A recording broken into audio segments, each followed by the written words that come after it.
So here's Rick. I'll take care of letting people in, John, so you can focus Oh, on. thank you. That's great. Yeah. That's an Yeah, no, I'll do extra all the little tech. thing here. You just do Wonderful. your workshop. So, official welcome to John Kloss's workshop for our PMN summer gathering of 2026. We will have this recording up online so that people can enjoy it later. And John, I will go mute and turn the mic over to you. Okay. Thanks, Joni. Um, Nice to see Rick and Storm here and Joni, and really appreciate you hosting this because otherwise you can't do these Zoom things. This is a bit of a difficulty. So I wanted to do this workshop because I've done a lot of work in this area of online musical communities, trying to find communities out there. So I wanted to kind of give some information about what I'd learned through this process, and particularly about two communities that I wanted to talk about are Mad Records, and which is a collective, and the Subvert Cooperative. Those are, and they have different roles in this. And I also wanted to talk about PMN as well, because PMN is an online music community, as we are evidence of today in terms of our being here and being online. I'm in Sudbury, Ontario. It's the traditional territory of the Anishinaabeg people, particularly the Tikmikshing and Wanapate First Nations. And I just want to acknowledge that. We're in Robinson Huron Treaty number 2, I believe, or it might be 10. I can't remember which one. But certainly it's a in our area that's very a strong reality. And there's a lot of great.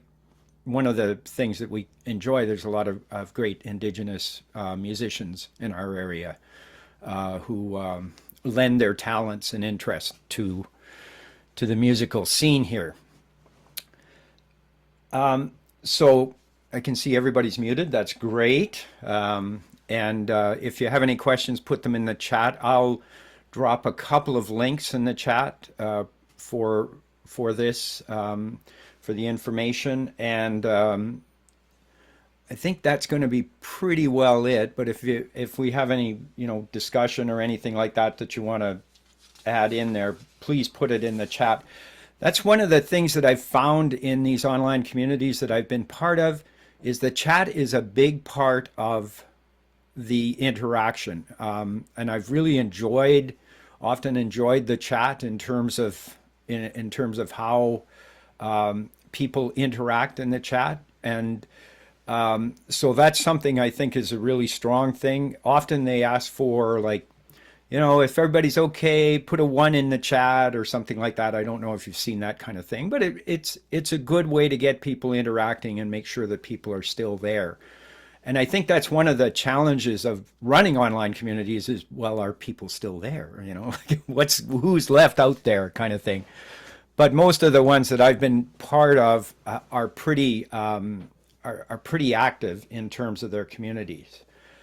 I've kind of worked when I kind of break it down into different types of communities. One of the few communities that really works in terms of performance is People's Music Network.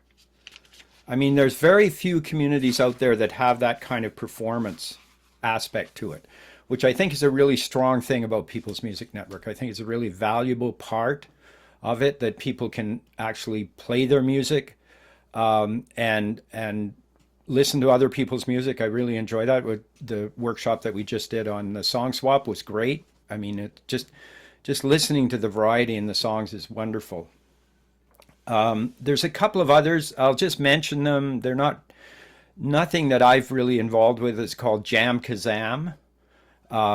which is a site where you can actually play with people. Supposedly, they have some sort of proprietary connection that's supposed to speed things up. I haven't really tried it, so I can't say much about it.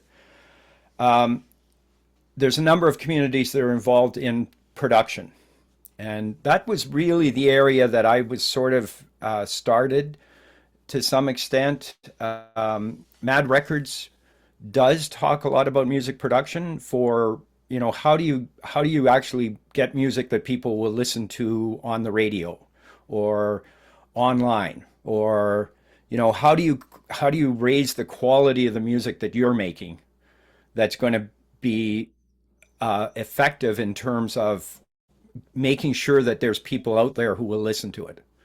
And I think that's one of the things that's really important. And certainly Mad Records does that. There's another one called Home Studio Corner, which is out of Nashville, Tennessee. I don't see, we sometimes have a couple of people from Nashville, which is a real heartland of music in the States. I mean, it's great. Home Studio Corner is out of Nashville, really designed for somebody who wants to produce music at home, a bedroom producer, that kind of thing, which is certainly possible nowadays because of the democratization of music. Like, you used to have to go to a studio to produce studio quality sound. You can do it basically with a computer. Hi, Steve. And so there's not the need to go to a studio. And the other one that I've been involved in a little bit, and I'll say a lot of these charge money. So upfront, there's a cost to a lot of this stuff. One that I've found that is really good, and it doesn't cost a lot, is called mastering.com. And again, it's kind of centered in the States. I was never sure of exactly where it is. That's one of the things with online stuff. Like, where the hell is this thing? I have no idea. And people are all over. Like, they get people from Great Britain and England and all over the place in there. And Subvert does a little bit of production, but not a lot. Subvert is a different system. The Subvert Cooperative, we'll talk about more detail later, is a music platform. So just to show you, just quickly here, let me see. Share screen. Share.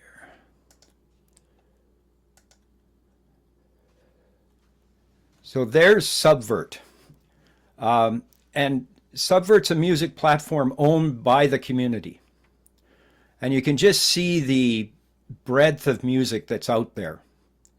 Subvert is a co-op. And so it's owned by the people who are on that community. And we'll talk about why it came up that way anyways. So, Yeah, John, so can we pop in with questions, or should I? sure. Why? Yeah, sure. We've only a few of us, so yeah, it'd be great. So when you say it's owned by the community, are you like buying a share? Like, how does that work? How do you become part of that community? As an artist, you sign up. Oh, So so it says join the co-op.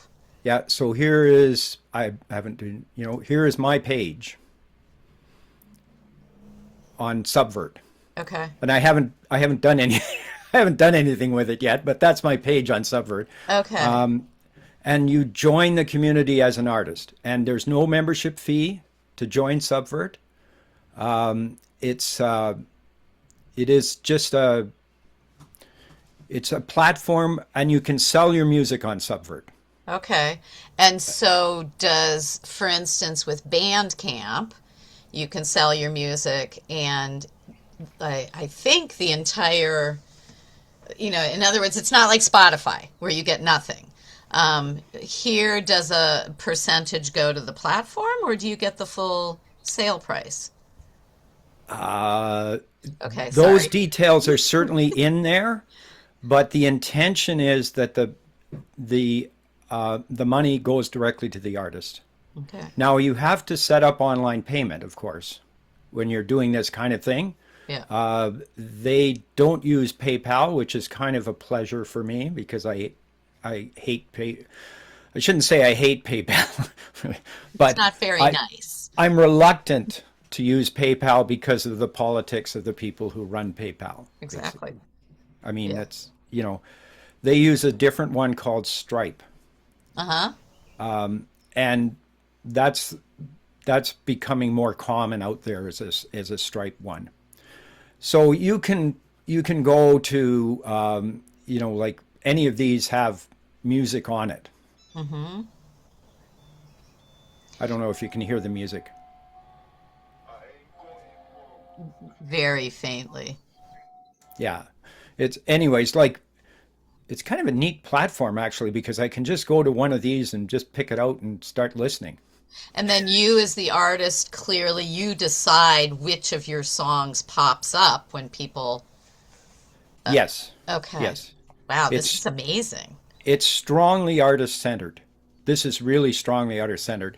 If if you're interested further in it, I don't know if I have the.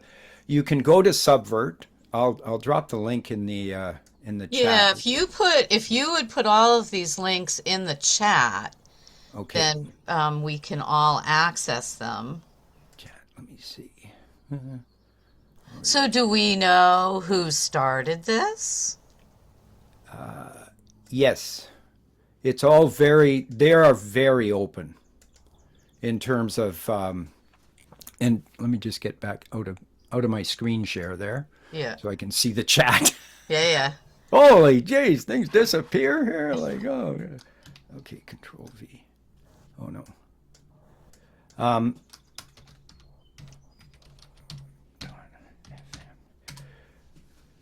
Great.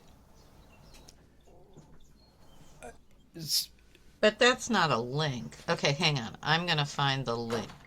it's Subvert FM Yeah. is the actual link. Yep, yep. Yeah. Oh, here I'll put the whole link in there. I thought I had copied it, but I enter. No, but There. that gets me there. I Yep. just Yep. yeah, very cool. So that's the community page. Once that's the sales page sort of thing where they're selling their music. Hmm. If you go up into the upper right hand corner, I'll just go back to screen share here and show Yep. you. It says sign in. Yeah, and the upper left hand corner has their little subvert thing there. Right. Let me just see. Subvert. No, doesn't. Well, you can join the co-op. Right. Discover or join the co-op. Let's go to join the co-op. And you can support it, but if you look in there, if you can see the screen share, it says apply as an artist. Yeah. You have to apply. So, you apply as an artist to join this co-op. It's a co-op. It's I'll just talk a little bit because we're talking about Subvert. I'll explain it a little more. The structure is a combination. So there is a co-op and there is a corporation. Hmm. The corporation is wholly owned by the co-op, but they had to do this for legal issues, basically to set it up in this way, so that they could. But they're very clear on this is a co-op, and I don't know if you can see this one. Mm-hmm. Yeah. So that's the co-op structure, right? I don't know if you're familiar with co-ops, Yeah. basically. Yeah. So co-ops members feed to the who a board of directors, elect a board of directors, and then they often the board of directors, depending on the model of the structure, hire somebody to run the co-op, essentially. They have worker members in this co-op as well. So there are members in this co-op. The workers are members of the co-op as well. So they've kind of gotten included them in the organizational structure of it. This is what you're seeing on the screen now, if you can see it, is the zine, which is their explanation of why they started Subvert. and how they started Subvert. There is no venture capital involved in this, for one thing. And venture capital, if you know about venture capital and how corrosive it is to any sort of progressive community. want want to say that this thing it's like 70 pages long. No. Their explanation, it goes into a extensive detail. Not always exactly completely makes sense, but co-ops are co-op, is cooperatively owned. And so that's the bottom line. It's owned by the artists. There's no share capital or any of that in there. And it's controlled from the artist's direction. So Steve put a question in the chat. How long has it been around? Uh, the question is, okay, let me see. I think it was around 2024, so it started fairly recently. They did get some financing from a community place, and again, all of these details are in this zine, which is on the Subvert website. So you've got a lot of information. Let me see if I can find that. I love at the top of your screen in that blue stripe. This appears to be a long document. Save time by reading a summary using AI assistant. No, thank you. No, thank you. Yes, AI is now there's certainly Subvert is a certainly okay. So here's some of the details that we can look at. So there's no platform fees when you put music on Subvert. So you don't have a platform fee. They don't have any venture capital funding. Right now they have about 15,000 artists on Subvert, which kind of shows you how much music is out there. I mean, it's really incredible how much music is out there. To join it is free. You can join as a supporter, which is about $100 to join as a supporter. It's They're trying to attract more labels to it as they move on because they're trying to build this platform. They have a lot of very thoughtful people in it who are trying to build a platform that will be sustainable and that will also grow. And there's a certain kind of how would I say it? It's like the virtuous cycle that goes on. You get more people come on, more people, people are more excited, then they say to friends, more people, and it just kind of keeps moving on in that way. This is music distribution again. So this is a way to get music out to people, and to kind of find ways that people will be able to access your music without a lot of opaqueness in that process. I'll say that. Like, if you put music on Spotify, it is totally opaque. You have no idea why that music showed up or what you were listening to came onto a feed, or whether anybody will get a chance to listen to it. Besides the fact that as an artist, you're not going to make any money on it. I mean, there's just no, unless you're Drake or Taylor Swift, the percentages that they're paying in Spotify are just insanely low, like They're obscene. 0.0005% per Right. play kind of thing. Yep. So it's kind of no way that you're going to make money on it. I know. I always joke that like I get an invoice, or not an invoice. I get a you know A statement. a statement from CD Baby like once every 3 months of hundreds of downloads, and you're like, Oh, it's so nice. People are listening to my music. And the check is consistently $25. Well, that's pretty, actually, $25 is very good. You should be quite proud of that. I know. And it's hundreds and hundreds of streaming and downloads. So Yeah. it's like, yes, I should be proud of it. And I should be getting more money than $25. Like that doesn't fill a tank of gas, so. No, it doesn't get you very far.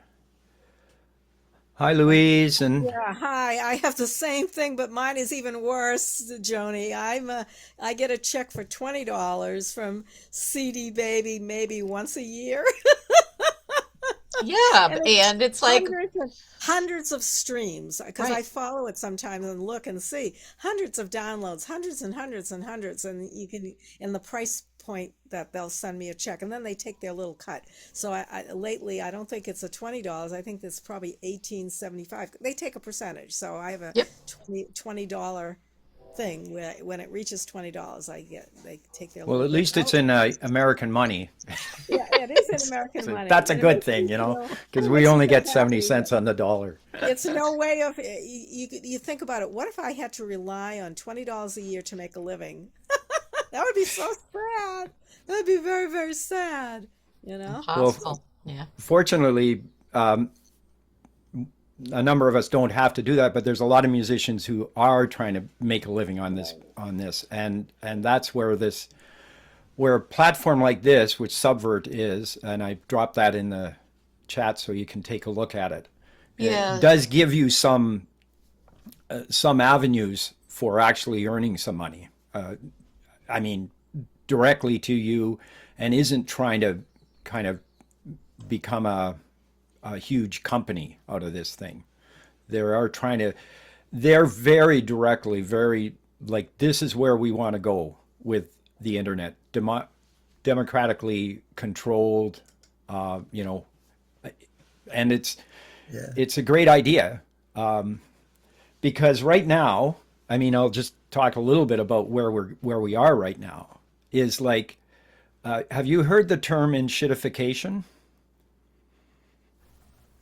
Yes. It's Cory Doctorow.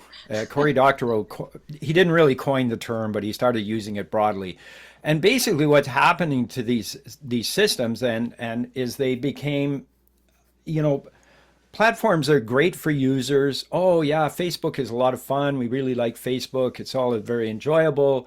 And then they start serving advertisers and serving the capital that's going to give them money.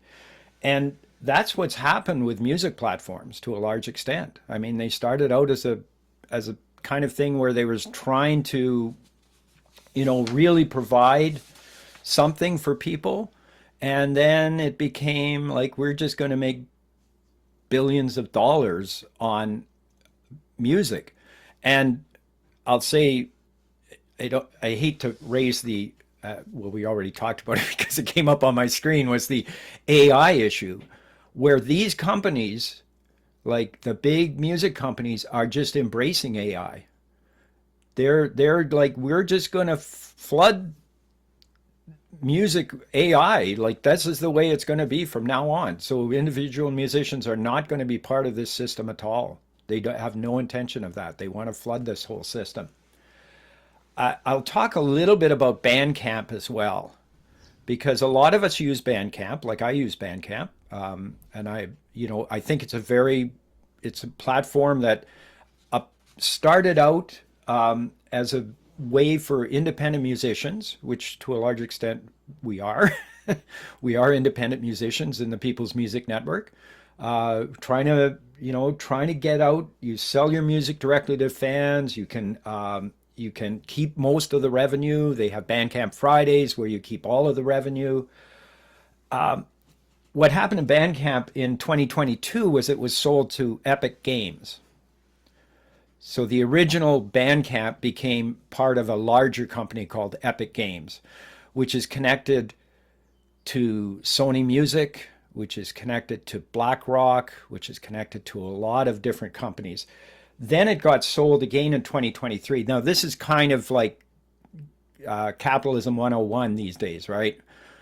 Company gets sold, they pump the value up, they sell it again, or maybe they sell it to themselves and take a loan out. And we've seen this story a million times, right?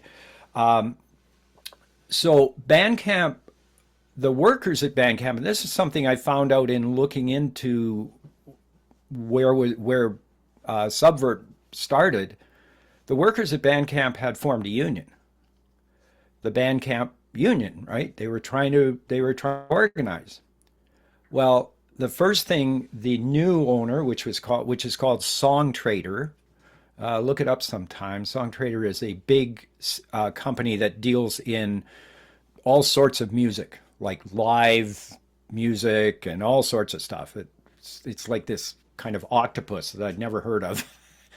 And so Songtradr immediately laid off all of the union people. First thing, right? They get rid of the union. That kicked them out.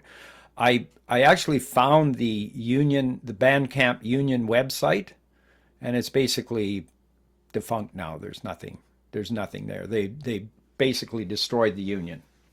So, that's where Bandcamp is right now. And as a strong supporter of unions, I'm kind of like, why am I on this thing if that's the way they're dealing with unions? We talked a little bit about streaming, and streaming has become, we're all possibly of a vintage that remembers vinyl records and cassette tapes. Oh, 8-tracks. Remember 8-tracks? Good old 8-track. Yeah. Used to have an 8-track in the car, eh? Like, I never had an 8-track in the car, but cassettes were the big thing, right? Cassette tapes. And then CDs became the big thing, and the little jewel cases. I still have lots of CDs around. And then streaming. And most music now is through streaming platforms. And as we mentioned earlier, as Joni and Louise said, you don't get anything from that. Basically, it's nothing. It doesn't matter. You're looking at, a thousandth, 5,000ths, say that quick, 5,000ths of a cent for one stream. That's kind of, and recently they've said, we're not even going to pay that. It's just too much trouble for us to pay that for if you don't have a certain number of streams. You need roughly 250,000 streams to make maybe $1,000, right? So that's it. And it's a tough business out there. Like, it really is. Like, people are just like, how do you live on $20 a month or whatever, or 4 months or that? So it's not built for musicians right now. And Subvert is trying to change that. I'll say Subvert is really working at trying to make some difference in there. So those are kinds of things that have happened in there. And that's why Subvert FM is trying to turn that around. And so I think it's a really interesting model. I like the co-op model. It sounds like a really interesting model. It certainly seems to be a model that they've thought very deeply about, and trying to really plan out how they can set up a platform that'll work for the artists and is owned by the artists as well, essentially, which is a key thing. So are there any other questions around kind of where we are right now? Yeah, I had put in, so Songtradr, is that one word, 2 words? Okay, let me see. I'll get that one. And so, It's all one word. I'll give it to you here. okay. Where does Reverb Nation fit? Okay, so I'll put this in the chat. Oh. And then did you hear Storm's question? No, hang on a second. I'll get this. Okay. Let me get this in the chat, and then we'll. Oh, I got this stupid thing. Sorry about that. All right. Let me see the chat. Control V. Where does Reverb Nation fit? Okay, so that Song Trader. It's a really slick website. Probably all AI, by the way. It certainly looks AI to me. I mean, it's like, holy shit. Oops, excuse my language.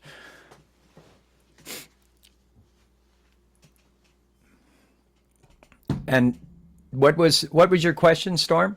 Where does Reverb Nation fit? I'm not sure.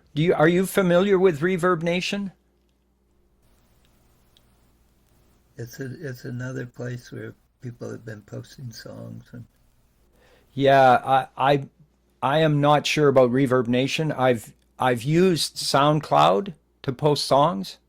That's another one, and they seem to have some monetary kind of thing that. Oh God, sorry, Song Trader is on the other screen, and it's driving me freaking nuts. don't don't go there. So yeah, I have used SoundCloud as well to post songs on too, but I found SoundCloud is just a little. I don't know. It doesn't give you a lot of feedback, and they also have a paid tier that's a bit of a different tier as well. So I'm not sure about Reverb Nation. Storm, do you know anything about Reverb Nation? I just know that a number of times early in the pandemic, people told me they were posting stuff there. Yeah, I know it's still going, but beyond that, I don't know. yeah. It's still there, yeah.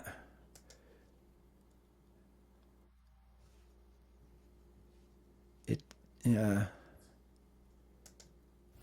It's a very And I know that they have like a favorites list, they definitely have a tiered way of showing who's popular on the site. Yeah, I mean, I'll drop the link in the chat as well. I'm not familiar with it in terms of the one thing. Just to circle back a little bit to Subvert, is one of the things that I wanted to, and I think highlight, is the idea of community too, and collectivity, and that Subvert as a co-op has quite an active forum where you can trade information with other artists and go back and forth in terms of that. So I think there's a real value in the sense of community. A lot of these platforms, which are community platforms, really lean strongly into connecting people, and that's kind of a bit of an introduction to where Mad Records is. I'll talk about Mad Records, and I'll drop their Control V. Okay, enter. Their link into the chat. Mad Records started out as an attempt by to have a record company. It was founded by a guy named Michael Gilbride, and he's very much the face of Mad Records to a large extent. He was a Wall Street bond trader. But he'd always been a musician. He was kind of keen on music, and he wanted to do music and stuff like that. And he quit his job and thought, well, I'll start a record company, and and as part of the record company, now, I'll promote my own music. And that he realized pretty quickly that the environment that he was trying to get into was not friendly towards independent musicians. It was difficult. he was, he said like I was getting lots of streams. I was getting lots of, like I was pushing my music the way that they thought I should be pushing my music, which is like buy ads, buy ads on Facebook, like do something to promote your music and you'll get ahead. But there was no way of him finding out how he was going to convert those streams. Like Joni, you said you've got a lot of streams. Do you know who's streaming? There's No, what's interesting is I know where. Like I know right. where that you can see where in the world it's been downloaded, but you don't have any contact information. So he kind of came around to the, like maybe this system is not designed for how people, to build an artist's career. And Mad Records is very much more into the business of music. And I'll say that, and as a long time sort of, union guy and everything, business, music, marketing, that's not my scene at all. I have to, I was kind of like, oh my God, what is this place? But it is a response to where the system is right now for musicians. And I was impressed that they turned around and said, the record company thing isn't working. What we've got to do is build community. And that was where they came from. They wanted to build a community of musicians.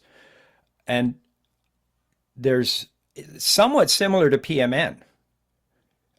They call it a collective. It is not, it is I assume it's some sort of corporation. I don't really know the structure is not clear on that.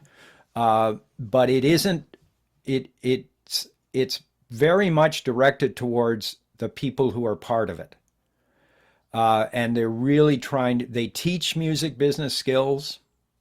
They teach it to the artists. They teach it to producers and musicians. They make sure that they're strong in that area. And that's where they really come in and give those kind of skills to people and connect people.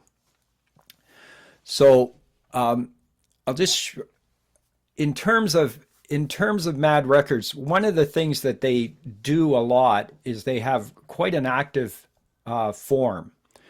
And this was set up, it's one of these many apps that can do this form work for people, like how you can set up a form and how you can have general discussions and how you can have that. I'll just show you an example, the way that Mad Records has set this up. Okay. Okay, there. Let me go. Give it a second. Can you see it now? So this is the way that the community works. And I thought Mad Records is an interesting example of a music community. So their big thing is they have weekly sessions for people who are part of that community. They do once a month, they do a town hall session. Once a month, they do a master session where you'll maybe learn something about. They're big into sync. Does everybody know what sync is? Yeah, a lot of the artists, a lot of the independent artists here in Columbus are really trying to push their music into that. Right.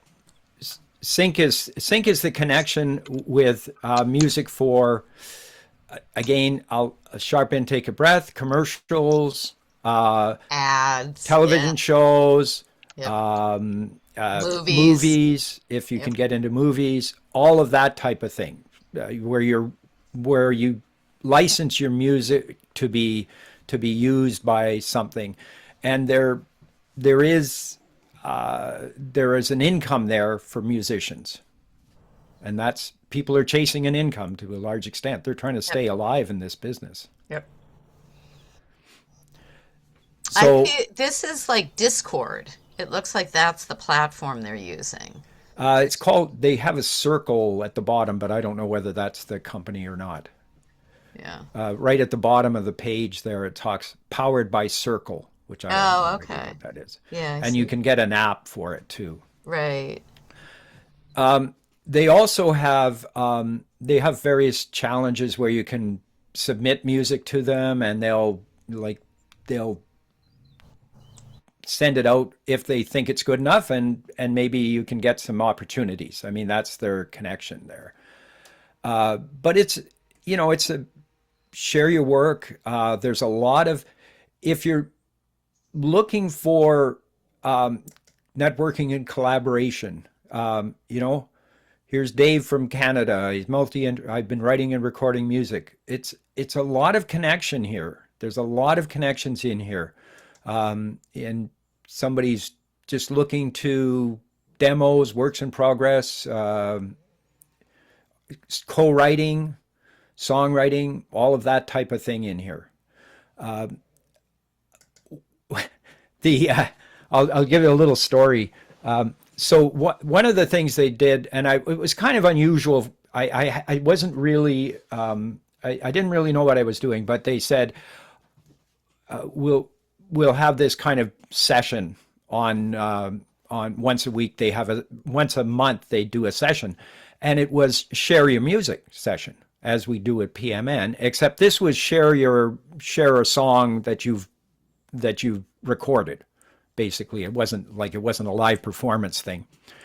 And I shared the song that was about Medicare, and saying we don't want to lose our Medicare in Canada. Medicare being the public health insurance system, which is under attack in Canada. And I shared that song, and I thought, well, and people said, "Oh, I didn't expect to hear a song like that." And I'm thinking, well, fine. It's still a song. It's still, it's still something that people can be listening to.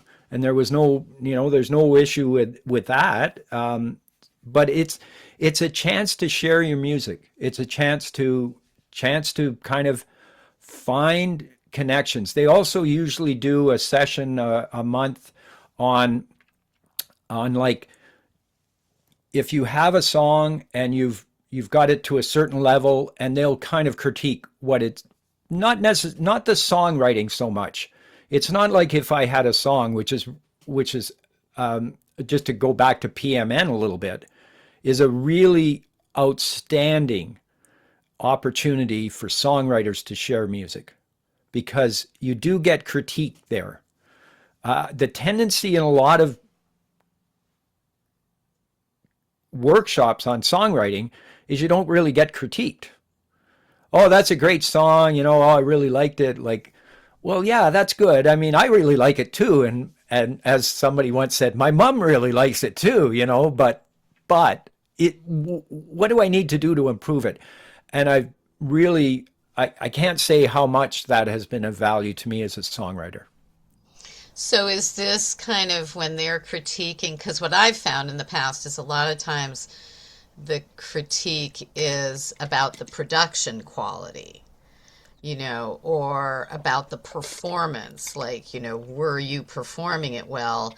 And people not able to actually listen to the song, which is what If I Had a Song is so good at. We're like, you can flub up the words, but we can still hear it, and we can give you, thoughts about that. So is it more It is, as you said, Joni, this is more the production side of it. So I'll say that, it's not necessarily really strong on the songwriting side of it. right?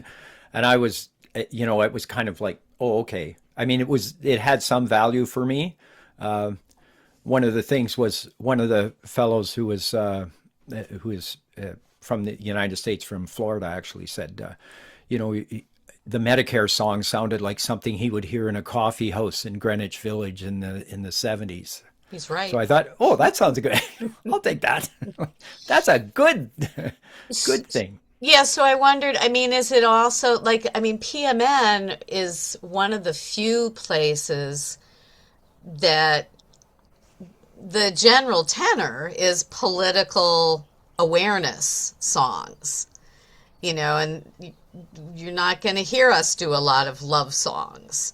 But so is this crowd more like looking into the mainstream popular themes rather than social justice themes?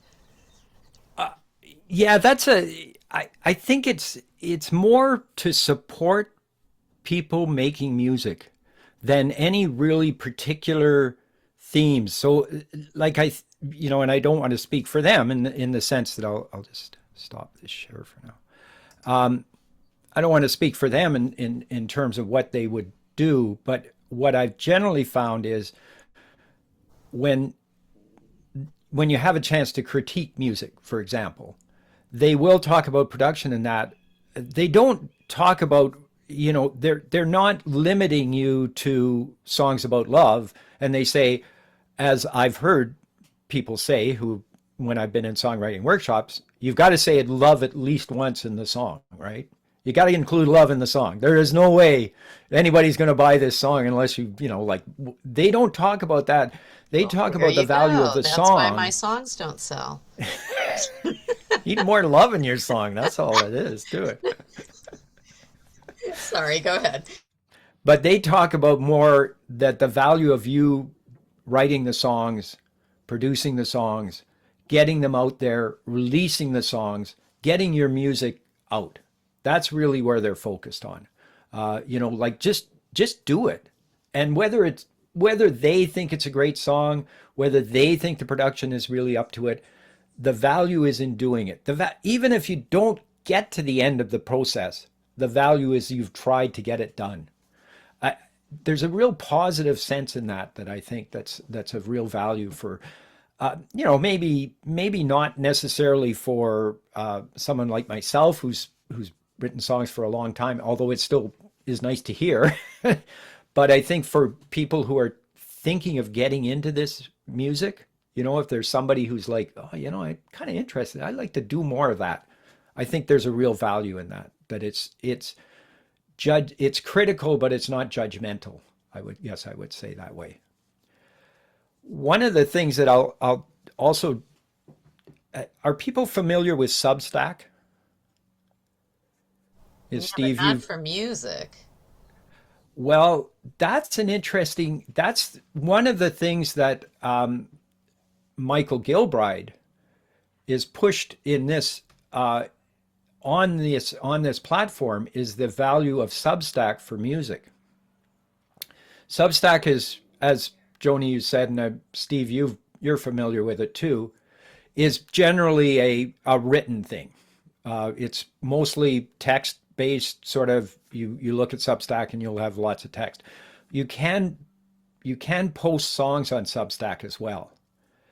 And if you get followers on Substack, you get their contact information. And that's kind of the key that Mad Records talks about in terms of building audience. You've got to have the contact information. And then you can start to build an audience by sending them information. Like Michael's an entrepreneur, like he's a kind of a business guy, right? You're big, and he talks about funneling. How do you've got to start, like Joni, you have a lot of streamers, but how do you turn them into an audience, right? Substack enables you to do that. Now, Substack has its own problems as a platform. I'll say that. I mean, just because there's a lot of people on there who are really right wing. It's like they're fascists, like Nazis, like these guys are. Oh, hi, Eric. Well, but doesn't it, because there's also a lot of very progressive journalists in the US that are using Substack. Um, so, I mean, doesn't it have everybody? Like, Yes, it does, okay, but there's not a lot of filter from what I understood. Like that okay, they allow gotcha. pretty right wing content Okay, so on there. they're not doing any kind of gatekeeping. I'm I'm kind of not that super familiar with what their moderation is like, and I don't know Okay. exactly, but I've heard criticism of Substack that they allow stuff that you would not normally want to see. Like I don't want to see. I mean, let's say, face it. Now Right. it's not the pit that X is. I'll say that X has quickly become. And a good point, Joni. There's a lot of a lot of progressive people on there. I follow a number of people on Substack, really progressive. There's a lot more artistic content on there. Like I am on Substack, not that I've used it very much. I will say that I'm not active on Substack, but I'll get updates, and there'll be movies. There'll be short form videos.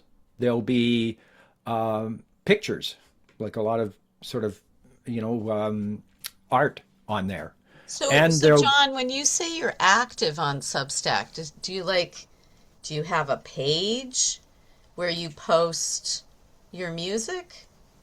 I I would love to do that, But Joni. I mean, is that When I get a minute, I will do it. so is When, that the format though, that that's how you would do it? You would create your own page, you would start to post music. yep, So that yep. sounds like a little Instagrammy. Again, if you get followers on Substack, you'll get their email address. Okay, and So with nothing else. this Gotcha. is the kind of thing that is the why wouldn't you do it on Instagram or TikTok or I don't know. And people often do all of these things too, right? They're trying to do everything. But Substack, if you get them as a follower, then you'll get their contact information. So you can start to build an audience that way. And that's where Mad Records, music business, that's where they talk about business, right? How do you build the audience? And it is partially it's a value because as artists, you want to build an audience. I mean, you want an audience out there. You feel your music has value, and you'd like people to be able to be listening to it. So, how do you do that? How do you get people interested in what you're doing? How do you get people to listen to the next thing that you put out there? And just to your point, Joni, about well, like do they sort of in Mad Records, which is kind of the educational side of it, you're learning about this stuff. Do they try to limit what you playing? Like, like that political stuff we don't really want to hear. Those anti-war songs, nah, nah, nah, nah, nah, nah, nah.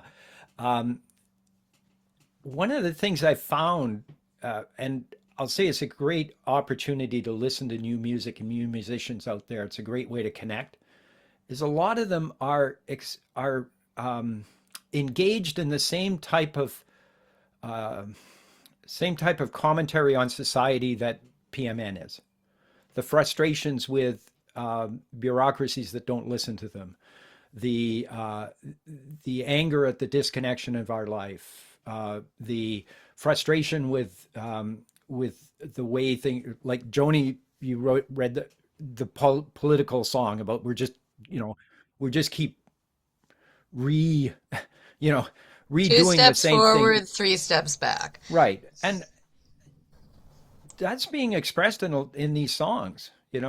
There's there's songs that are trying to talk about that type of thing. Oh, here's my co-host Lucas. Hey, Lucas. Glad you could make it. Can't hear you. Lucas, You're there on Yes, you go. mute. I muted. Yes, I'm sorry, man. I've got I'm going in for heart stuff tomorrow, I think, and so I did want to take it easy, So Good thing you're All the doing that. best to you. All the best to you, Lucas. Are you like? I hope that everything is going to work out really well for you, and the you know, Yeah, I think it good will. good thing you're in Canada. Well, Was that being it is. sarcastic or was that genuine? No, no, really. Oh, And no, it's good thing good. he's in Vancouver, which has major medical centers, Yeah, which is another thing. I'm very lucky. I'm very Yeah, lucky. yeah. Though, though there's stuff going on the bureaucratic side that that may lead to me sending some emails and stuff to seeing if I can contact the minister responsible to. But anyway, long story. Let's not go there. Well, and I do just want, John, I just want to let you know you have another half an hour. So if you want us to stop asking questions or if this is working well, then, No, I'd rather have it like there's only three of us, and or there's well, more now that than now there's three. more of us. Now there's Eric. Hi, Eric. Eric and How's it Lucas, going? Rick and Steve, you have a crowd of five. It's a crowd. Yeah.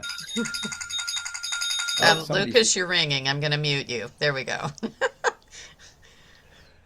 So we were when we were talking about Substack and how that is an avenue for us to build audiences. And again, I'll Mad Records, Michael Gilbride is when I started into that, I kind of found it and I thought, oh, that looks interesting to me as a songwriter. There's things about writing songs. There's things about production. For me, I like producing music, and I'm kind of spent quite a bit of time doing that. And it was a way to share that music around in a community and share it with like-minded people. I find that the interaction is pleasant. It's good. People are talking about music. They're positive. They're gracious. If you give them a compliment, they respond well. It's a and I'll say this: I was also part of another one which I mentioned earlier, called Home Studio Corner, and that was very similar. There was a real positive aspect to it that was just it was a joy to be part of, in the sense that people were when they interacted.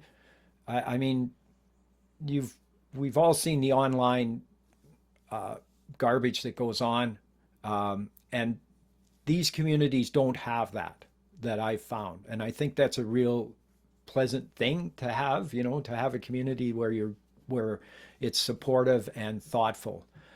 Mad Records, it costs money to get into the community, but one of the things they've done recently is that he's to broaden this base, and we talked a little bit about that, and we'll go back to Subvert a little bit because we've got some new people.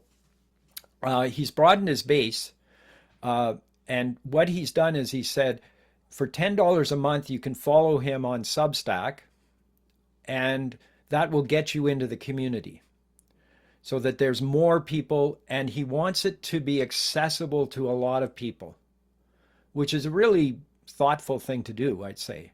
$10 a month it's still quite a bit of money, and when you look at it over a year, but it gives people who don't have a lot of money an opportunity to get into the community and to also take part in it. Now it's not too bad this way. They're always trying to sell you a little bit more in here. And any of these places are trying to sell you a little bit more. I mean, they'll try to sell you, for example, a curriculum on how to do sync music, how to get into the sync business and how to do the sync music and that type of thing. So they'll try to do that kind of thing. But it's not too bad in that way. And it's generally pretty positive, and it's nice to see people succeeding too. Like there's a thing where people are, what have they done recently?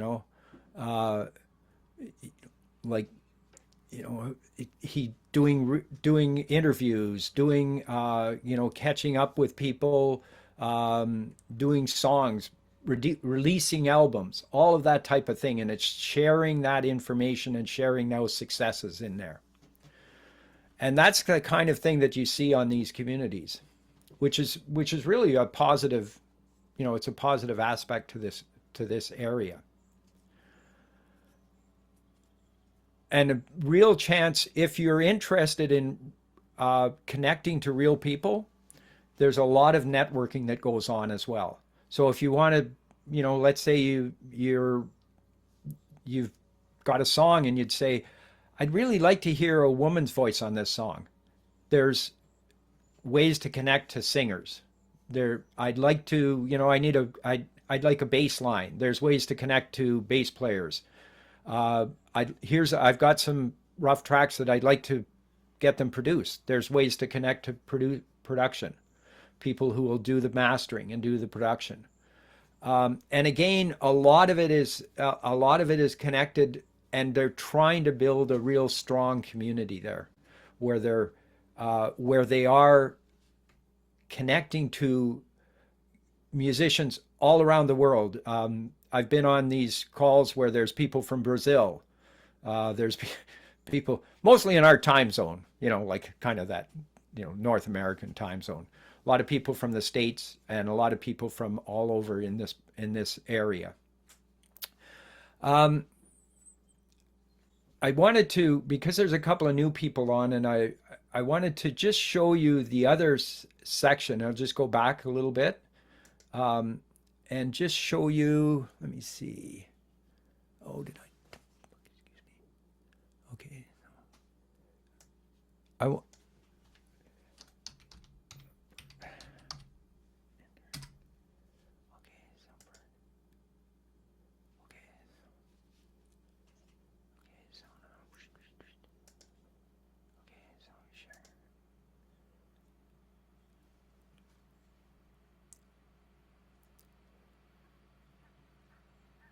So did the screen come back up?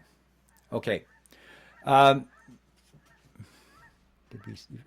it's for Eric and Lucas. We started this discussion sort of with Subvert, which is a co-op music platform, and very much intended to not replace Bandcamp, but challenge Bandcamp in that area. And Subvert is a co-op. You can join the co-op as an artist. So if you're an artist, you apply to the membership in the co-op. And the co-op runs this site here, and you can put your music up. I have as I said, I am a member of Subvert, so I have a page on there. I don't have anything on it, but so if you want to look for music, I found this kind of funny actually. So I started to look I thought, well, what kind of music would they have on there? And I looked for some like Charlie King. He's not on Subvert, by the way. I looked for a few things. And so I thought, well, folk music. So this is the folk music page. Folk noise. There's even a folk noise artist. I don't know where the folk noise, I don't know what folk noise would be. Folk rap. There's folk rap. There's folk fusion, folk country, folk soul, folk pop, folk. This one I liked. Folk. Just in case you don't have enough folk. Like folktronica.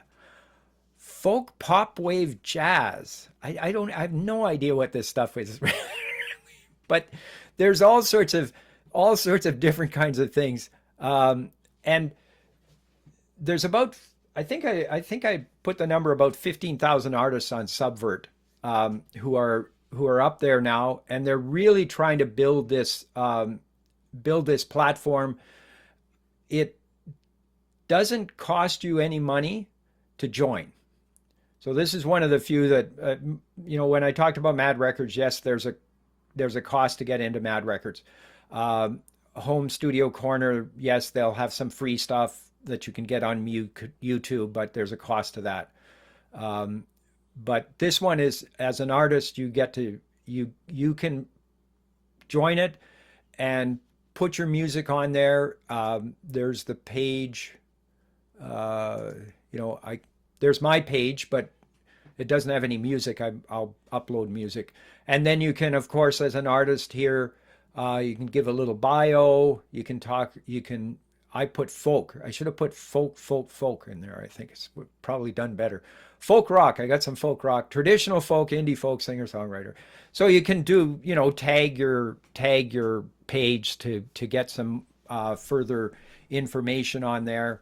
So then if you've tagged folk, is your page automatically going to come up when somebody types in folk? Eventually, yes. I mean, You in saw how many theory. folk. You saw the folk page. I mean, come on. Like it would somewhere after the new wave folk acoustic jazz free form. Blah blah blah. What? I don't know exactly, but it would have come up at some point, I guess. Yeah.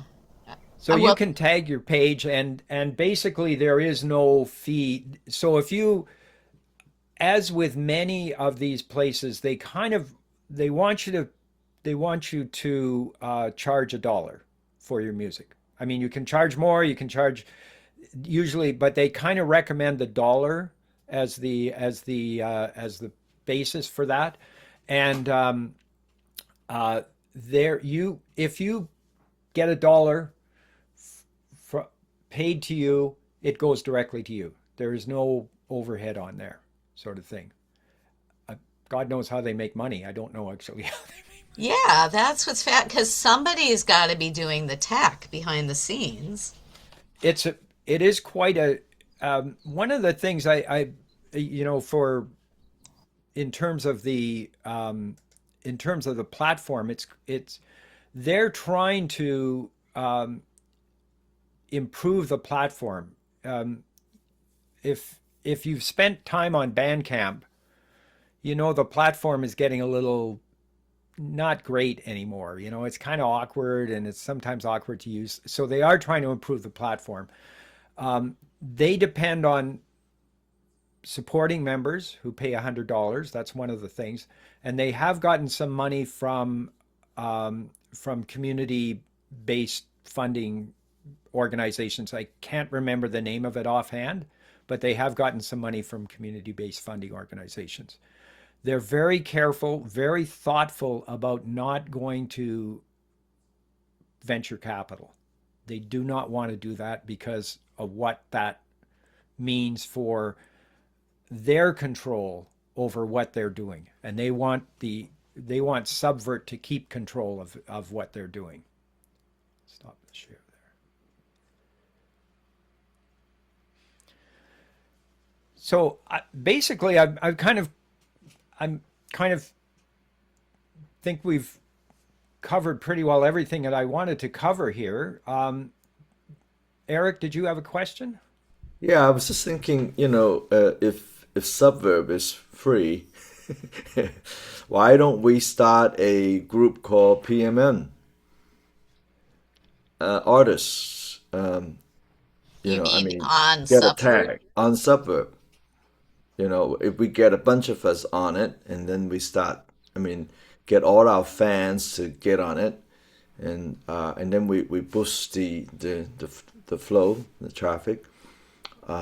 Might be, I don't know if you can do that. Can Yeah, we because put you would people? have to be like creating a category. Right. I think you can create any category. Looking at folk, come on. Somebody created it and somebody liked it and they add on to it. So we can say People's Music Network for songs for freedom and struggle. Yeah, Storm want us to keep that in.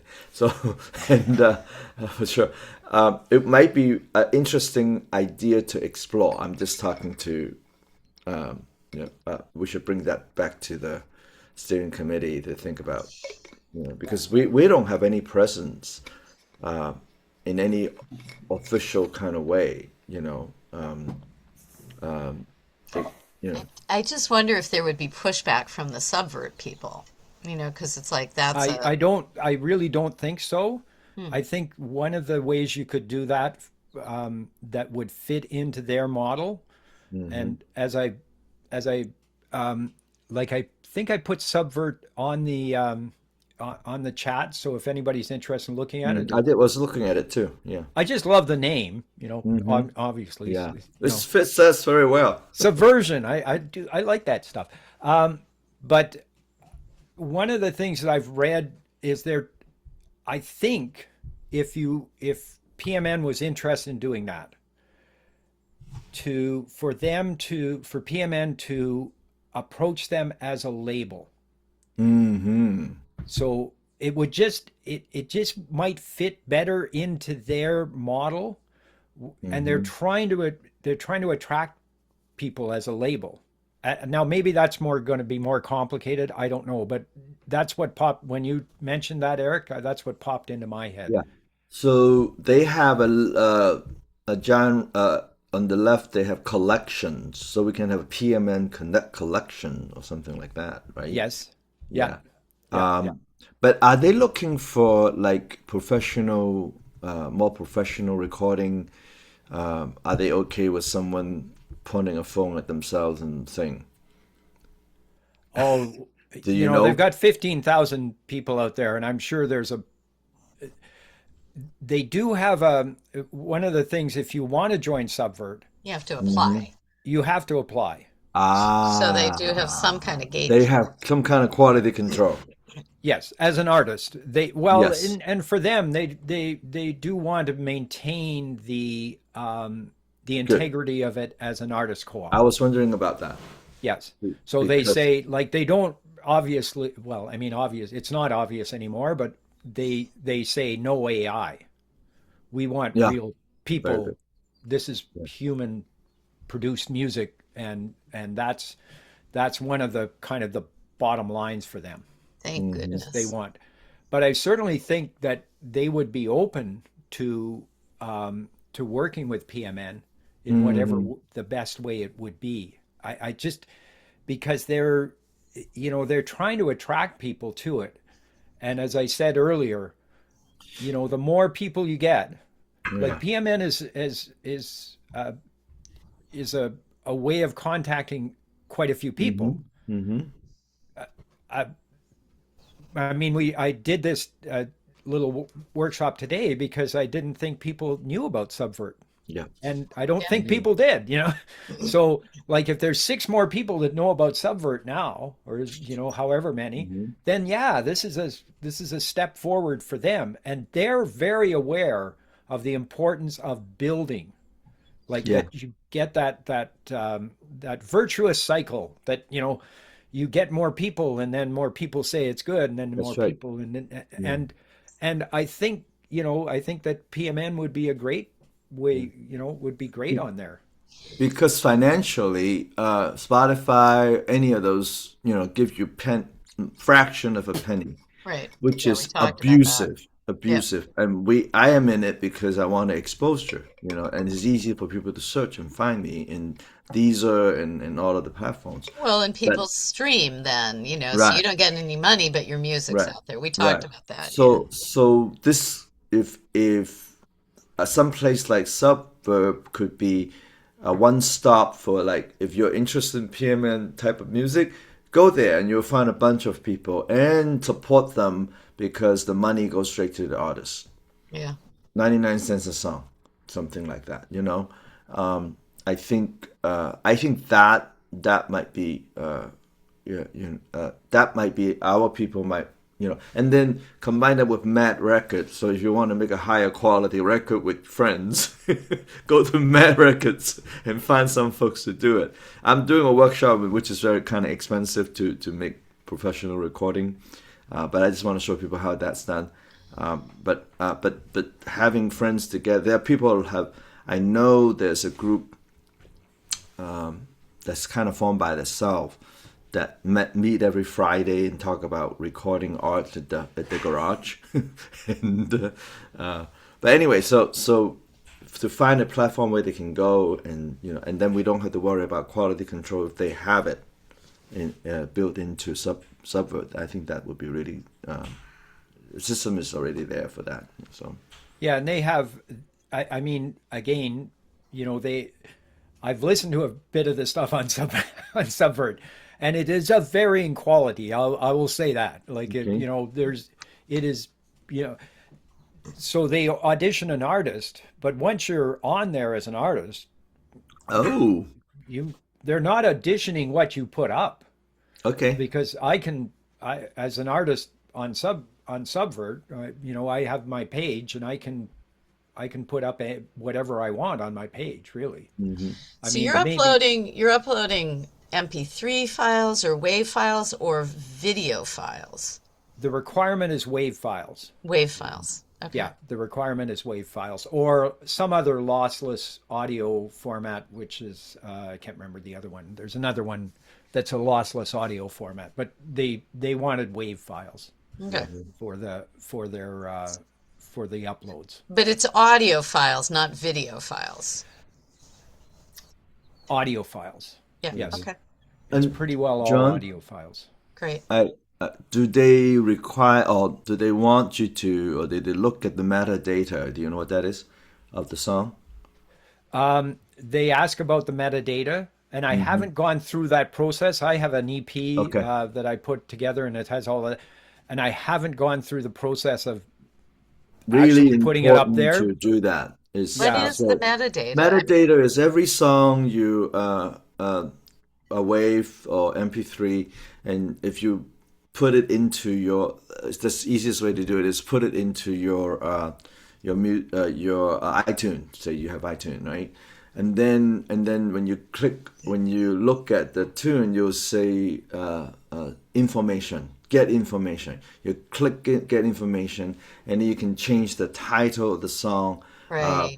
You can say the artist's name. So I would say composer Eric Gustav Law featuring Dan Cole, amazing guitarist.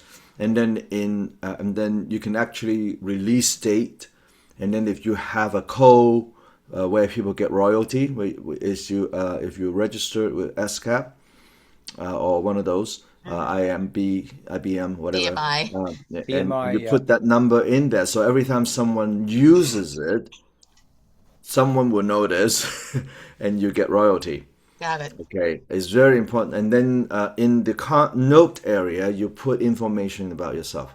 Contact me at, so metadata is really interesting. I can show my metadata if for people to see, but it's important to and then you can change your profile picture. So your album cover, each song has a picture that goes with it, so it looks very professional. Yeah, because And here you've got this upload artwork. So Yeah. I'm assuming that if you're uploading, 20 songs from one album, you upload the album cover there for all of those 20, then they're as an Yeah. album. And there's that's their upload page. I mean, because again, I can show you that. Wave AIFF or FLAC files. Those are the Right. ones that they want. Track name. The URL is, I guess you fill in your own URL at the end of their track, right? It's the HTML. When it was released, now they can tell you can put in description, lyrics. By the way, actually, always a good thing to do if you're putting music up anywhere is put your lyrics put in. your lyrics in there. Put your lyrics in for Yeah, sure. another trick to do that is in your lyric page, put your contact information. Oh, that's The a really email. good idea. So Yeah. put it up on top. So when Yeah. people click on the lyrics, obviously they're interested, right? Listening in the lyric, and then you say, "Oh, Joni, Website. email, Yeah. and then you say if someone want to use it, you want to say 100%. You have 100% control or whatever you call it. Right. And so they don't have to worry about getting, say, if you sing a Beatles song, then they have to know, right? Right. You have to get rights to those kinds You have to of get rights to stuff. those songs. You can still record it. If you make money, then you have to give them royalty, right? But if it's totally yours, you need to say that out loud, and then people who wants to use it will know to pay you, only, So anyway, so And this meditator, is the kind of thing that they want you to give it. You very don't good. have to put all this stuff in, but these are numbers that an ID for the recording.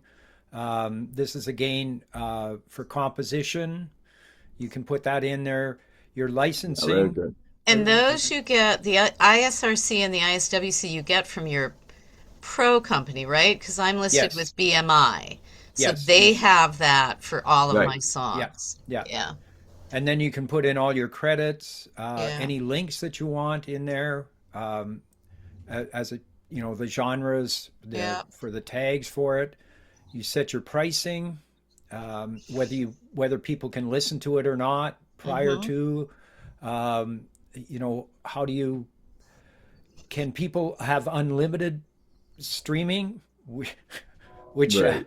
which I ran into that on Bandcamp where I was listening to this Vietnamese soul band and they finally kicked me out because I streamed it so many times. It was just wonderful. You I didn't can't- pay them anything?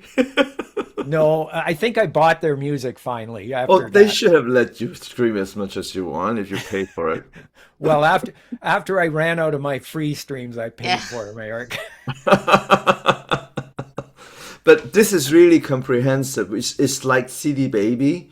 It's also like when- Bandcamp was originally. Yeah. Yeah, yeah. So, yeah. It's good. It's very nice and, very well laid out. It's not Hard to like do. pretty, but it does the job basically. Mm-hmm. So that's the kind of thing for uploading a track. It's also And you can not, tell people where to go. That's the nice things. Yeah, yeah. yeah. It's not very user friendly for anyone who has visual disabilities. It's Oh, not good one of those point. that's not one of those websites that's what's the word I'm looking for?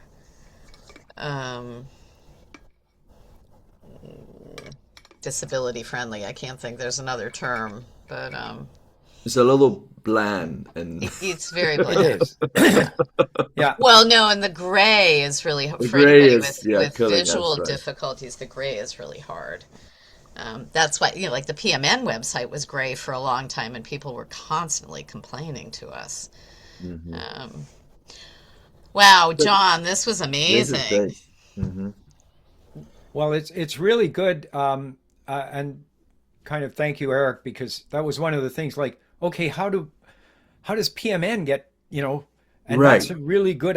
That's a really Yeah. positive. Like, okay, here's something PMN can do Yeah, with this organization. I think that's a Because really positive you can idea. go to ASCAP, and create a label for PMN with Yeah. your number. Yeah. They don't care, and then you become a producer, right? And then we can list our song under PMN, but we can say zero, royalty, or if you want to give Right, PMN, royalty goes to the 5%, that they can do that, but you can list that, you can create a PMM label that we can go under for that, and that will sounds really cool to say, yeah, I'm published by, People's Music Network, that's amazing idea, Eric. right? Yeah, that's just great. And then we can say even 1% is better, if people get not all of it. I don't do it for the royalty. I mean, one day maybe, after I'm dead, but if someone made it big, got into a movie, and so, they use it and they pay, royally for that, and that PMN can get some income from that if we make it a label and don't ask for too much in support. Until you make money, then you give a little to PMN, right? We can set a rate or flexible rate kind of idea. I'm full of ideas, people. So You do know, of course, when you bring this to the steering committee, that you will be invited to. oh no, Yeah, no. yeah. But I Your think idea, John. your work. No, I think Been we there, should. done that. Yeah, I think we should do another workshop, John. You should and kind of work with Subverb to see if they have someone that can help like 5 artists to get on. Just so that we do the nitty-gritty work right there in the workshop. Yeah, that's a Because good some of idea. us have media phobia, right? Yeah, Um, yeah. like I have albums ready to go, I do too. and I mean, I could just so upload them. I'm going to. right. So I am going to too, but I think, Hey, that's but a what lot I of was hoping. people are not like Joni and I who would just go and do it. It might be, if so, we would say, do you have at least one song in WAV file? That are mastered in a way that sounds pretty good. Yeah. Okay, so let's get you in. Let's get you audition in. And we can do a progressive things to help people do that. And I think that would be a really good service. I'm liking Subverb what I hear right now, much Yeah. better than Bandcamp and all. Yeah, yeah, well, it's Eric, pretty you great. missed John's update about Bandcamp. I Oh, blissfully ignore that's I like one. ignore Bandcamp. Yeah. Well, Yeah, no, I don't yeah, ignore Bandcamp, but I was not aware at all of Oh, really? Okay. that John said they'd sold out. Yeah.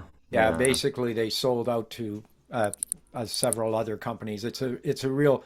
If you go on the Subvert site, they have a zine which explains their whole plan and model, and it's really wonderful in that way. And they show all the connections of these companies that now have their fingers in Bandcamp. It's pretty scary, actually, in a way. And Not so many too artists pleasant. use Bandcamp, you know. But I but I where didn't. else do you go? Now Yeah. there is an alternative, and Yeah. that's a really I think it's important that they're, and I think what you're talking about, Eric, and it just in terms of a, what I wanted to give here was the idea of democratization of this. Like, the what's happening is that the internet has kind of gotten into this kind of very heavily, hierarchical control, and Subvert and even Mad the Collective and People's Music Network are trying to democratize that, and also democratize the production of music as well. So you don't have to go to $1,000 an hour studio to make music that is very listenable. And I think that's it's a real step forward in a lot of ways. It's exciting. Yeah. I Yeah, mean, and it's really, it's what the internet could be. Yeah, yeah. Could be Hopefully, the great connector rather than the and money corrupted it. When yeah. all these What a when all these surprise. college students who just want to find out what people are having lunch, Yeah, I they know. Which become billionaire, then they became these crazy people that we right. don't recognize. yeah. Money corrupts. Well, guys, we are at 12:44. John, thank you so much. Eric, you can get into the chat even for what was going on before you got on now. That's a new Zoom thing. Oh, really? So you should be able to see. And actually, the chat includes everything from our song swap as well, because Oh, it's the same. it is the Yeah. same room. Yeah. Okay. So anyway, everyone save the chat. I am going to stop the recording.